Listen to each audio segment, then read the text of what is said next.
Komisi 1 DPR menggelar rapat kerja dengan Menteri Luar Negeri Sugiono guna membahas kondisi konflik geopolitik dunia yang sedang memanas. Selain itu, rapat kerja hari ini juga membahas upaya perlindungan dan pemulangan warga negara Indonesia di daerah rawan konflik. Pembahasan ini sangat krusial dan bisa berdampak kepada kepentingan nasional dan keselamatan rakyat Indonesia.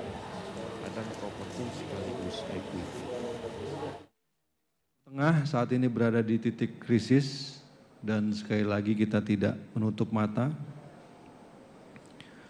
Dan jika situasi ini tidak dikelola dengan baik, maka rivalitas geopolitik yang semakin meruncing dan semakin membuka ruang bagi konflik terbuka di berbagai belahan dunia, termasuk di kawasan Indo-Pasifik. Yang menjadi concern kita saat ini adalah pertama tentu saja bagaimana kita menjaga dan melindungi warga negara Indonesia yang berada di wilayah konflik maupun wilayah-wilayah yang terancam konflik. Dan perlu saya sampaikan bahwa pada saat serangan Israel ke Iran pada 13 Juni, kami langsung berkoordinasi, saya memerintahkan jajaran Kementerian Luar Negeri untuk mengakses situasi.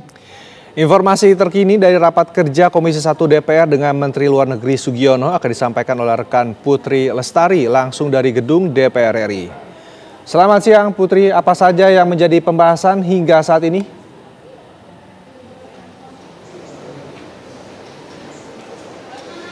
Ya baik Rendra dan juga pemirsa, sedang berlangsung rapat kerja yang dilaksanakan antara Komisi 1 DPR RI dan juga Menteri Luar Negeri Republik Indonesia yakni Sugiono yang dimulai pada pukul 10 waktu Indonesia Barat, di mana memang dalam rapat kerja tersebut membahas mengenai situasi geopolitik yang memanas di Timur Tengah, lalu juga upaya pelindungan terhadap WNI yang ada di luar negeri dan juga hasil kunjungan Menlu di luar negeri. Lalu dalam rapat tersebut Kemlu juga mencatatkan beberapa perkembangan penting di mana memang Parlemen Iran setujui RUU untuk penanggulangan kerjasama terhadap IAEA dan RUU untuk penutupan Selat Hormuz, di mana memang penutupan Selat Hormuz ini nantinya akan mempengaruhi 20% suplai minyak dunia dan juga termasuk 20,4% dari Pertamina, dan ini akan memicu serangan tambahan dari Amerika. Lalu yang selanjutnya adalah gagalnya gencatan senjata di mana nantinya akan berujung pada eskalasi antara Israel dan Iran.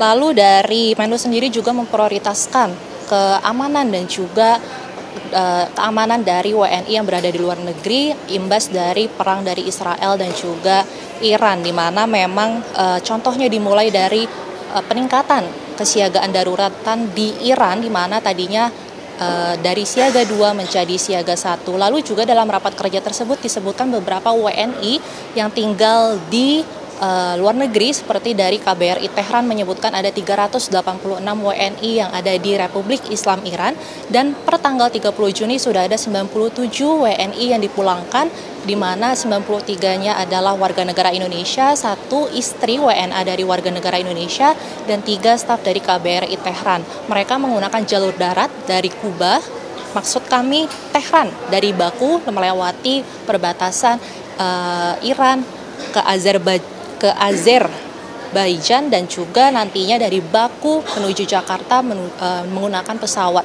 Lalu juga ada 167 WNI yang ada di Israel, di mana dari KBRI Aman menyebutkan atau akan memfasilitasi pengevakuasian 26 WNI yang ada di Tel Aviv, Yerusalem dan juga Arafah. Lalu juga Menteri Luar Negeri Indonesia Sugiono menyebutkan bahwa Indonesia berada di tengah panasnya politik ini menjadi voice of reason dan juga bridge of builder, di mana Menlu menegaskan Indonesia memposisikan sebagai menolak segala bentuk dari adanya penjajahan dan juga dari adanya kekejaman dari Israel itu sendiri, dan akan aktif dalam perdamaian dunia. Lalu juga Menlu menyebutkan dalam rapat kerja tersebut bahwa Menlu bertemu dengan beberapa menteri luar negeri seperti Menteri Luar Negeri Amerika, Menteri Luar Negeri dari Cina dan juga Rusia, di mana itu akan membahas mengenai